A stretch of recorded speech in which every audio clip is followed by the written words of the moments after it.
J'ai demandé à Laurent Aubertin du pôle EMC2 de nous rejoindre. Bonjour Jade. Bonjour Laurent.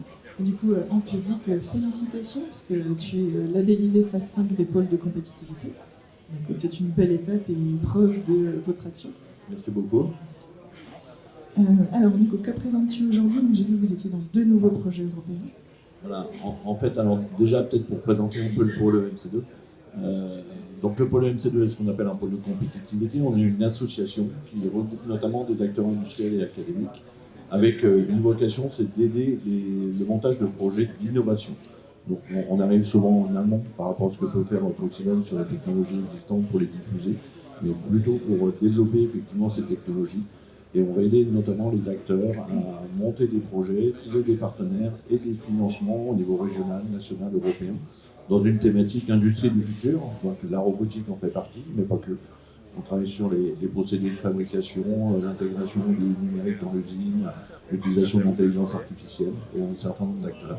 Et cette association, c'est 400 adhérents industriels et académiques avec une démarche transfilière. En fait, on touche toutes les filières industrielles, l'aéronautique, le naval, le transport terrestre, l'énergie, les équipements industriels, l'agroalimentaire, la construction.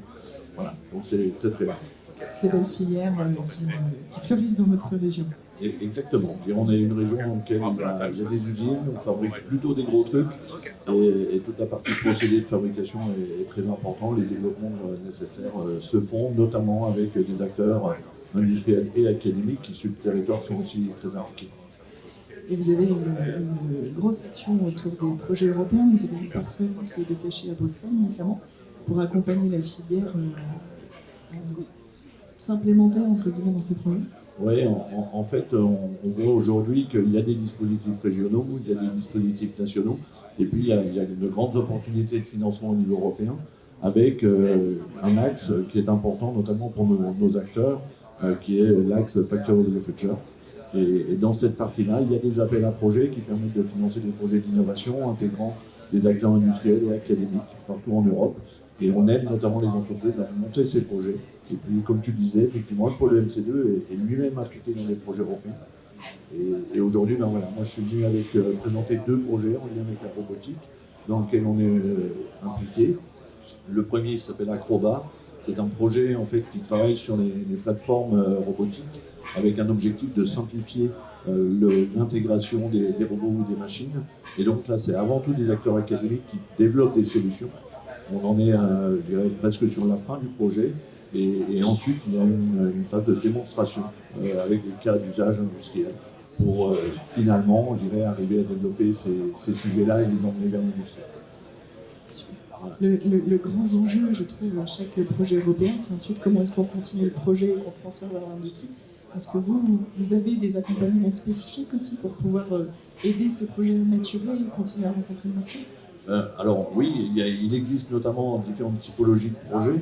Alors j'ai parlé d'abord d'Acrobat. Le deuxième projet qui s'appelle Vogex, lui travaille sur un projet de robotique mobile à bas coût et facile d'intégration. Et dans le cadre de ce projet-là, il y a notamment des dispositifs de financement et des appels à projets qu'on appelle en cascade. L'Europe donne effectivement au projet un montant qui ensuite est rediffusé auprès notamment des PME à travers des appels à projets. C'était le cas, je dirais, pour Vogex jusqu'en décembre dernier, des appels à projets pour financer en fait l'intégration de ces technologies et faire la démonstration dans les espaces industriels.